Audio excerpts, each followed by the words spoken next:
First contact and dismissal. The vast emptiness of space stretched before Commander Maya Chen as she stood at the observation deck of the EDA Vigilant, Earth Defense Alliance's flagship. The stars glittered against the darkness, deceptively peaceful. Maya knew better. After 15 years in the EDA, she understood that space was anything but peaceful. "Commander, we're receiving the transmission now," Lieutenant Raj Patel said, his voice tight with tension. "They're approximately 30 minutes from entering Earth's orbit." Maya nodded, her dark eyes fixed on the approaching lights that grew steadily brighter against the black canvas of space.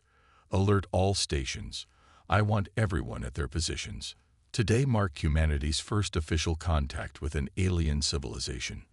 The Telsarian Confederation had announced their arrival 3 days ago, sending waves of excitement and fear throughout Earth. As the head of Earth's defense forces, Maya felt the weight of humanity's future pressing down on her shoulders. How are the civilian populations handling it? She asked Admiral James Harrison, who had just entered the observation deck. The older man's weathered face creased with a slight smile. "About as well as you'd expect. Half are celebrating, half are panicking, and most governments are trying to maintain order while secretly preparing for the worst." "And our fleets. All 27 vessels are in position, cloaked and ready," Harrison confirmed, "though I doubt we'll need them. The Telsarians claim to come in peace." Maya's lips thinned. "Claiming and being are different things, Admiral." As the alien ships grew closer, Maya could finally appreciate their true scale and beauty. The Telsarian vessels gleamed with an iridescent blue-green sheen, their hulls curved in elegant lines that seemed to flow like water. No visible engines or weapons marred their perfect surfaces, yet they moved with incredible precision. "My God," Raj whispered, awe evident in his voice. "They're beautiful." Maya remained silent, studying the approaching vessels with a tactical eye. Beautiful, yes, but also intimidating in their perfection. The largest ship alone dwarfed their entire EDA fleet. "Commander Chen," the communication officer called out, "the Telsarian flagship is requesting permission to send a delegation to our station." "Granted," Maya replied, "and inform the Secretary General and the Security Council. It's time." 2 hours later, Maya stood in the grand conference room of the Orbital Diplomatic Station, a neutral zone created specifically for this historic meeting. Beside her, Admiral Harrison and Secretary General Lucia Ortega represented Earth's military and political leadership. The air in the room seemed to vibrate with tension as the door slid open, revealing the Telsarian delegation. Maya had seen images transmitted ahead of their arrival, but nothing prepared her for the reality of the aliens standing before her. The Telsarians stood nearly 7 feet tall, their bodies lean and graceful. Their skin shimmered with a subtle iridescence similar to their ships, shifting between blue and green under the lights. Large, almond-shaped eyes dominated their narrow faces, pupils like liquid silver that seemed to capture and reflect everything they saw. "Greetings, representatives of Earth," the lead Telsarian spoke, his voice melodious and perfect, without any hint of an accent or struggle with the human language. "I am High Ambassador Nilian of the Telsarian Confederation. We bring you greetings from the 500 worlds of our alliance." Secretary General Ortega stepped forward, her small frame dwarfed by the tall aliens, yet her presence commanding respect. "On behalf of Earth and all humanity, we welcome you to our home. I am Secretary General Lucia Ortega of the United Nations." The formalities continued as introductions were made. Finally, they all took their seats around the large circular table. Maya noted how the Telsarians moved with fluid grace, every gesture precise and elegant. "We have observed your civilization for some time," Ambassador Nilian stated, his silver eyes scanning the humans. "Your rapid technological advancement in the past century has been interesting to witness." Something in his tone made Maya stiffen slightly. "We're proud of humanity's progress," Ortega replied diplomatically. Though we recognize we have much to learn from established spacefaring civilizations like yours. The Telsarian ambassador's mouth curved in what might have been a smile. Indeed, your technology is quite quaint. Your propulsion systems alone are several generations behind galactic standards. Admiral Harrison bristled visibly beside Maya. Our ships serve our needs effectively, Ambassador. Of course, Nelian replied smoothly. For planetary defense and limited system travel, they are adequate. But the greater galaxy has dangers you cannot imagine facing with such limited capabilities. Maya spoke for the first time. What kind of dangers, Ambassador? The Telsarian's silver eyes fixed on her, and Maya felt as though he was cataloging every detail of her appearance. The galaxy is not a peaceful place, Commander Chen. The Confederation maintains order in our sectors, but there are forces that would see worlds like yours as nothing more than resources to be harvested. A holographic display suddenly shimmered to life above the center of the table, projected from a small device on the ambassador's wrist. It showed a massive fleet of ominous black ships, their designs angular and predatory, completely unlike the flowing lines of the Telsarian vessels. The Void Collective, Nelian said, his melodious voice now grave. A coalition of species that consume rather than create. They strip planets of resources, enslave populations, and leave devastation in their wake. The images shifted to show worlds burning, cities in ruins. Maya kept her face neutral despite the horror of the scenes. They'd been expanding their territory for the past 50 of your Earth years, Nelian continued. And their path of expansion will bring them to your solar system within 2 of your years.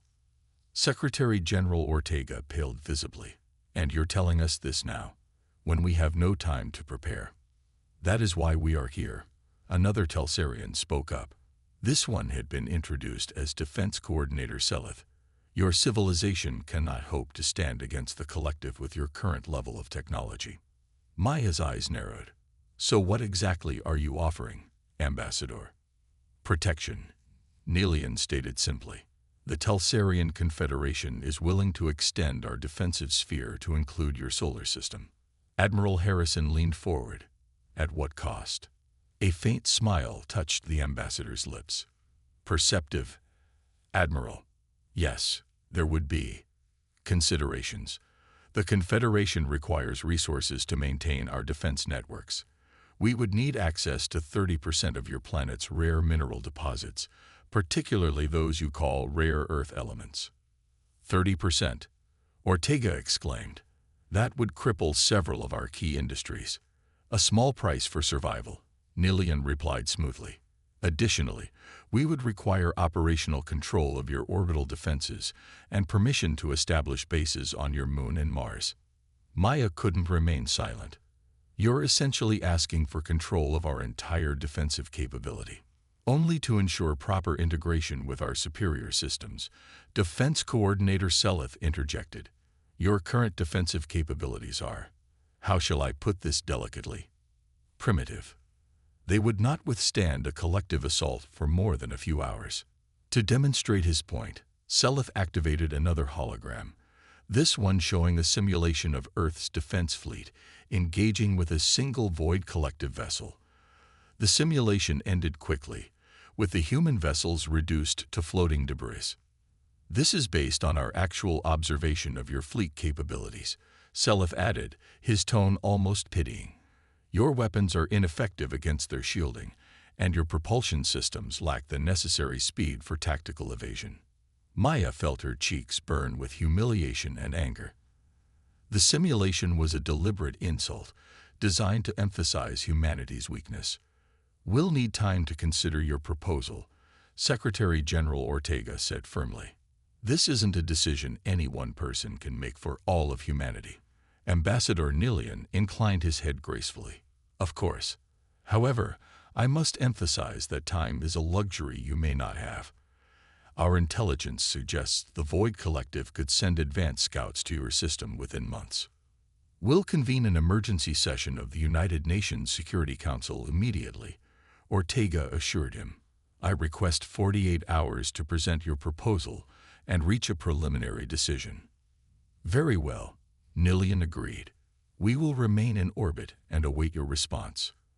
As the meeting concluded, and the Talsarians prepared to return to their ship, Defense Coordinator Seleth paused beside Maya. Your species shows potential, Commander Chen. It would be a shame to see it extinguished before it could be properly guided. After the Talsarians departed, Maya, Harrison, and Ortega remained in the conference room, their faces grim. Well, that was humiliating, Harrison growled. Did you see how they looked at our fleet specs? Like we were children playing with toys. They meant it to be, Maya replied thoughtfully. The entire presentation was designed to emphasize their superiority and our vulnerability. Ortega sighed heavily. The question is, are they telling the truth about this Void Collective? I believe they are, Maya said, but I don't believe they're telling us everything. Harrison nodded in agreement. The timing is too convenient. They appear just before this supposed threat arrives, offering protection at the cost of our autonomy and resources. Classic protection racket, Maya murmured. Make us fear something worse, so we'll accept their terms without question. Ortega's communicator beeped. The Security Council is assembling now. We need to present them with options. She looked at Maya and Harrison. Do we have any? Maya exchanged a meaningful glance with Harrison. Perhaps it's time to discuss Project Sleight of Hand, Madam Secretary. Harrison's eyebrows shot up. Are you sure? I'm not sure of anything right now, Maya replied grimly. But I know one thing. I don't trust the Talsarians, and I won't hand Earth's defense over to them without exploring every alternative. The Secretary General looked between them, confused.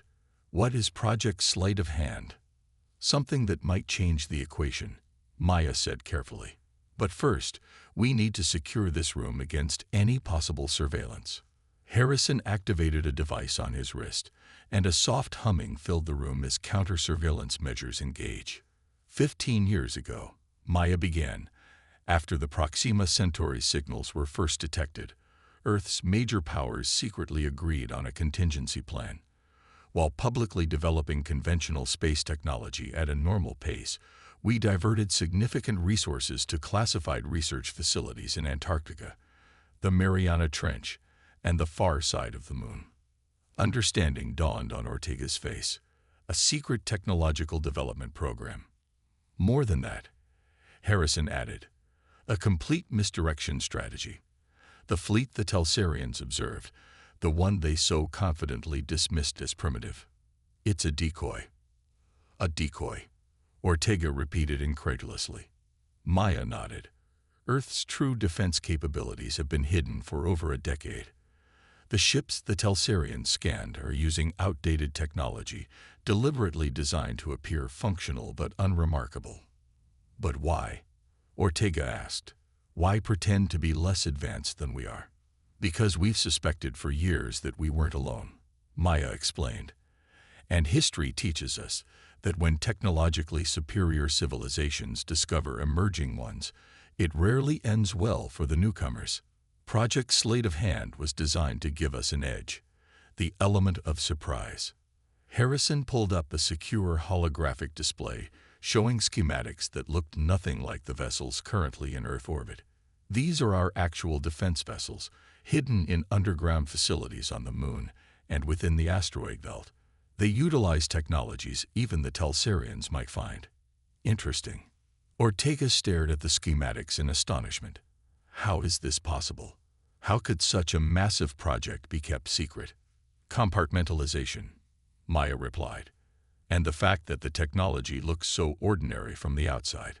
The Talsarians scanned our decoy fleet and saw exactly what we wanted them to see: outdated propulsion, conventional weapon systems, minimal shielding.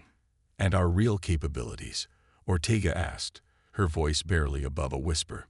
Maya smiled thinly. Let's just say the simulation they showed us might have a very different outcome if they saw what we're really capable of. Harrison leaned forward. The question now is, do we reveal our hand to the Talsarians, Or do we wait and see if this Void Collective is real? Or take a considered this for a long moment. We need more information. If we reveal our true capabilities too soon, we lose our advantage. But if the Void Collective is real and as dangerous as the Telsarians claim, I have a suggestion, Maya said. We stall. Accept their offer of protection provisionally, but insist on a gradual integration process. Meanwhile, we quietly activate our hidden fleet and prepare for all contingencies. And if the Telsarians are lying about the collective? Harrison asked. Maya's expression hardened. Then they'll learn that appearances can be deceiving, especially when it comes to humanity's capacity to defend itself. As the three leaders continued their discussion, far beyond Earth's orbit, at the edge of the solar system, silent sensors detected the first energy signatures of approaching vessels, neither Telsarian nor human in origin. The Void Collective had arrived earlier than anyone had predicted. Deception revealed. The emergency meeting of the United Nations Security Council had stretched into its 18th hour when the alarms began to sound. Secretary General Ortega was mid-sentence, arguing for a cautious approach to the Telsarian offer, when her aide burst through the doors, face ashen. Madam Secretary, the young woman gasped. Multiple unknown vessels have been detected entering the solar system. They've already passed Neptune's orbit. The room erupted into chaos. On the large display screen, radar images showed a cluster of angular black ships moving at incredible speed toward Earth. The Void Collective, someone whispered. They're early. Commander Maya Chen exchanged a grim look with Admiral Harrison. It seems the Telsarians underestimated their timetable, she said quietly. Or lied about it, Harrison muttered. Secretary General Ortega raised her hands, calling for order. Contact the Telsarian vessels immediately. Inform them of the situation and request their assistance as discussed. Maya was already moving toward the door. Admiral Harrison, and I will coordinate our defense response. Madam Secretary, you should move to the secure bunker. As Maya and Harrison hurried through the corridors of the UN headquarters, their secure communication devices chimed simultaneously. The message was brief. Operation Antiquity authorized. Authentication code, Phoenix Rising.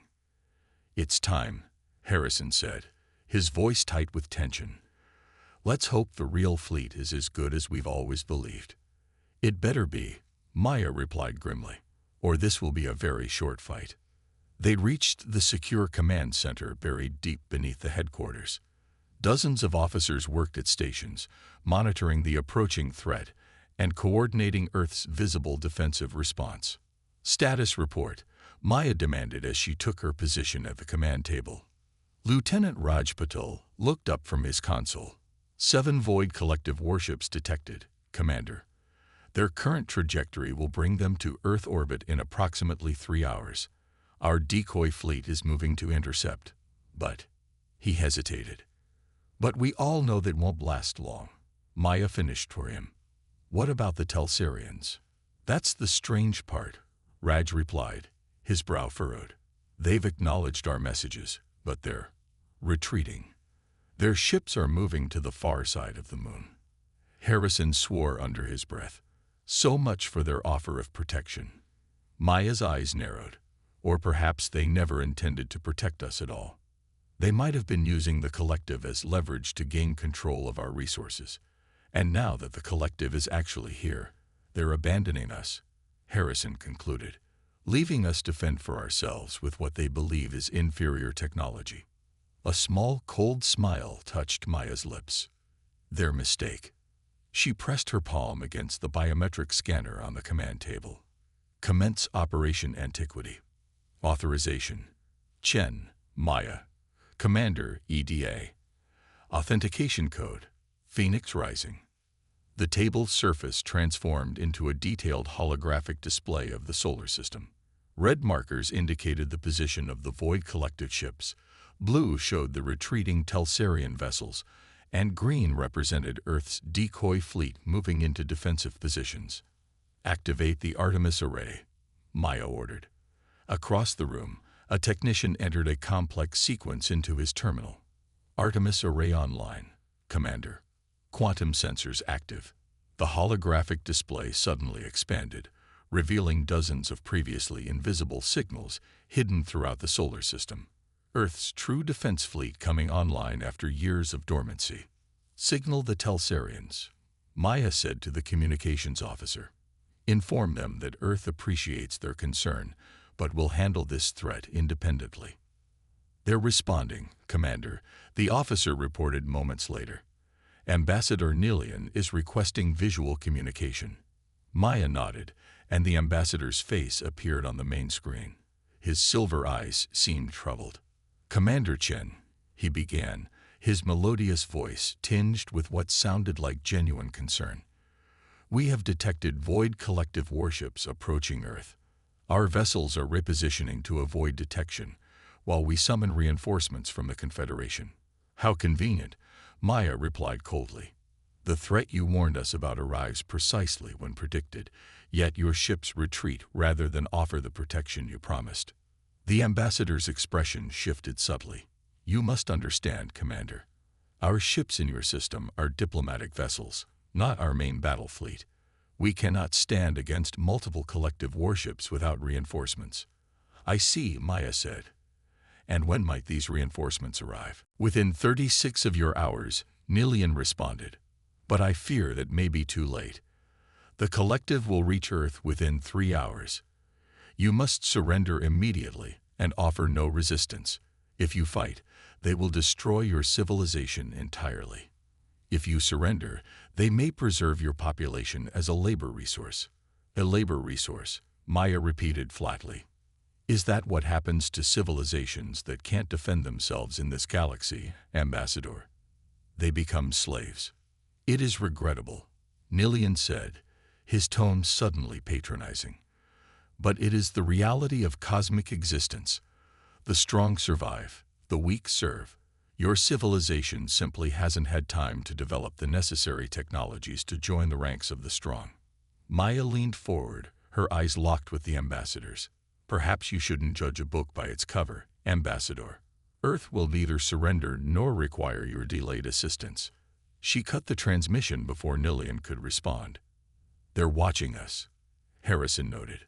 They'll see what happens. Good, Maya replied. I want them to see exactly what humanity is capable of.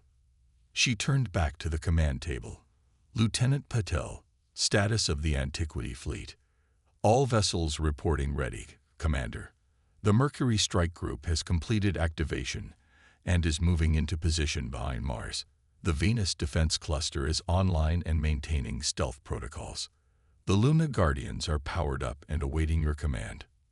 Maya nodded, satisfaction evident in her expression. It's time to show the galaxy what humanity has been hiding. Commence Operation Shadow Reveal. Deep within the moon's crust, massive doors slid open, revealing cavernous hangars that had been hidden from external detection for over a decade. From these hangars emerged vessels that bore little resemblance to Earth's known fleet. Their hulls were smooth and dark, absorbing rather than reflecting light, making them difficult to track visually. They moved with a silent grace that belied their size. Similar scenes played out across the solar system. From the dark side of Mercury, from hidden bases in Venus's thick clouds, from concealed stations in the asteroid belt, Earth's true defense fleet awakened. On the command center's main display, the Void Collective vessels continued their relentless approach. The lead ship opened fire on Earth's decoy fleet, its energy weapons tearing through the first line of defenders, as if they were made of paper. Decoy fleet reporting heavy casualties, Raj announced grimly. They won't last much longer. Maya's face was set in determined lines. They've played their part. Signal all decoy vessels to execute Emergency Protocol Omega. The remaining decoy ships suddenly changed course, accelerating directly toward the Void Collective vessels in what appeared to be suicide runs. What are they doing? One of the younger officers gasped. Exactly what they were designed to do, Harrison explained quietly. Those ships are automated drones with minimal crews. and they're carrying quantum signature generators. On the display, the decoy ships detonated before impact, but instead of conventional explosions, they released expanding clouds of quantum particles that engulfed the collective vessels. Quantum fog deployed, Raj reported. Collective sensors are being scrambled. Their ships are losing targeting capabilities. Maya allowed herself a small smile. Now, Lieutenant Patil, signal the Antiquity Fleet. Weapons free. From their hidden positions, Earth's true warships emerged. Unlike the bulky, conventional-looking decoy fleet, these vessels moved with incredible speed and precision. Their surfaces seemed to shift and flow, adapting to sensor scans and deflecting targeting systems. The first volley from the Antiquity Fleet struck the collective vessels with devastating effect. Beams of concentrated particles pierced their shields, followed by projectiles moving at near-relativistic speeds. Direct hits on all targets, Raj reported, unable to keep the excitement from his voice. Collective vessels reporting significant damage. Their formation is breaking apart. On a secondary display, Maya could see the Telsarian ships changing position, moving to better observe the battle. They're watching, she noted to Harrison, wondering how this is possible. Harrison's weathered face broke into a rare smile. Let's give them a proper show, then. The battle that followed was brief but spectacular. Earth's hidden fleet executed maneuvers that should have been impossible, evading the collective's desperate counterattacks while delivering precise strikes against critical systems. The quantum fog continued to disrupt the collective's sensors and communications, leaving them disorganized and vulnerable. Within 40 minutes, 5 of the 7 Void collective warships had been disabled, their weapons and propulsion systems destroyed. The remaining 2 vessels attempted to retreat, accelerating away from Earth. Should we pursue? Raj asked. Maya considered for a moment, then shook her head. No, let them go. They'll carry the message back to the collective. What message is that, Commander? One of the officers asked. That Earth is not the easy target they expected, Maya replied. And that appearances can be deceiving. She turned to the communications officer. Signal the Telsarians. I believe Ambassador Nilian will want to speak with us now. Minutes later, the ambassador's face appeared once again on the main screen. His silver eyes were wide, his usual composure noticeably absent. Commander Chen, he began, his voice lacking its usual melodious confidence. We have observed your engagement with the Void collective forces. Your victory was unexpected. Was it? Maya asked with deceptive mildness. You seemed quite certain of our technological inferiority, Ambassador. It appears we were misinformed about Earth's capabilities, Nilian admitted carefully. The vessels you deployed are far beyond what our scans detected in your orbital defense system. How unfortunate for your intelligence gathering, Maya replied. Perhaps in the future, the Telsarian Confederation might consider that not all civilizations display their true strengths so openly. Harrison stepped forward.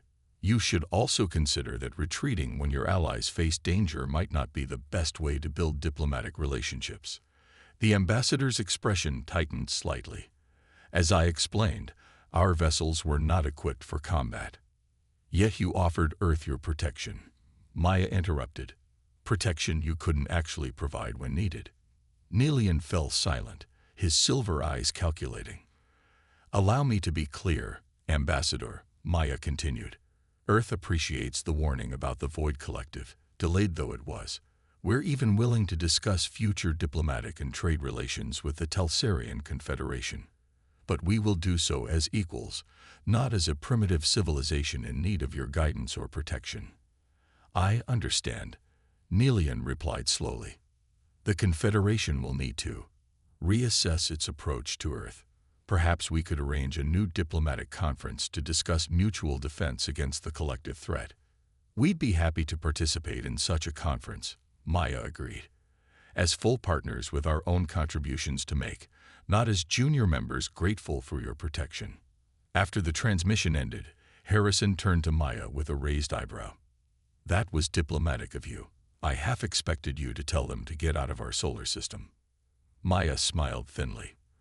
The galaxy is apparently more dangerous than we realized. We may need allies eventually, real allies, not patronizing overlords. And the Telsarians just learned a valuable lesson about underestimating humanity. In the days that followed, news of Earth's victory spread throughout the planet. The revelation of the Antiquity Fleet and Project Sleight of Hand initially caused controversy. Many were outraged that such advanced technology had been kept secret, while public space programs struggled for funding. But as the full scope of the threat became clear, understanding replaced anger. 2 weeks later, Maya stood beside Secretary General Ortega as they welcomed a new Telsarian delegation to Earth. This one led by the Confederation's High Council themselves, not mere ambassadors. The shift in their demeanor was subtle but unmistakable. Where before there had been condescension, now there was cautious respect. "They still don't fully understand how we did it," Harrison murmured to Maya as they waited for the formal proceedings to begin. "Good," Maya replied quietly. "Some mysteries should remain just that." The true genius of Project Sleight of Hand wasn't just the advanced technology it had developed, though the quantum particle manipulation, adaptive hull materials, and relativistic weapons were certainly remarkable achievements. The greater achievement was humanity's foresight and patience, the willingness to appear less advanced than they were, to endure the condescension of species like the Telsarians, all while preparing for the moment when that misconception would become their greatest advantage. As the new Telsarian High Counselor approached, Maya could see the questions behind his silver eyes. How had humans developed such technology in secret? What other capabilities might they be hiding? Could they be trusted? Maya smiled to herself. Let them wonder. In a galaxy where deception seemed to be the rule rather than the exception, humanity had proven it could play the game better than anyone expected. And if other threats emerged from the depths of space, they would face a civilization that had learned early on that sometimes the best defense isn't a show of strength, but the strategic concealment of it, until the perfect moment to reveal what humanity was truly capable of. The Telsarian High Counselor extended his long-fingered hand in the human gesture of greeting they had clearly studied. "On behalf of the Confederation, I extend our apologies for our previous misconceptions about Earth. We look forward to establishing a more equitable relationship between our peoples." Secretary General Ortega accepted the handshake with dignity. "Earth welcomes this opportunity for a fresh start, High Counselor. We have much to learn from each other." Indeed, the Telsarian agreed, his silver eyes shifting briefly to Maya. "Perhaps the first lesson is already clear to both our peoples." "And what lesson is that?" Ortega asked. The High Counselor's mouth curved in what might have been genuine respect. "That appearances can be most deceiving, and that wisdom lies in looking beyond the surface before making judgments." Maya caught Harrison's eye across the room, and they shared a moment of quiet satisfaction. Earth had earned its place among the stars not through raw power or advanced technology alone, but through the uniquely human combination of ingenuity, foresight, and the ability to play a very long game indeed. The galaxy might be full of older, more established civilizations, but they would soon learn that humanity was a force to be reckoned with, not because of the ships they built, but because of how they thought. And in the great game of galactic politics, that might prove to be humanity's greatest strength of all.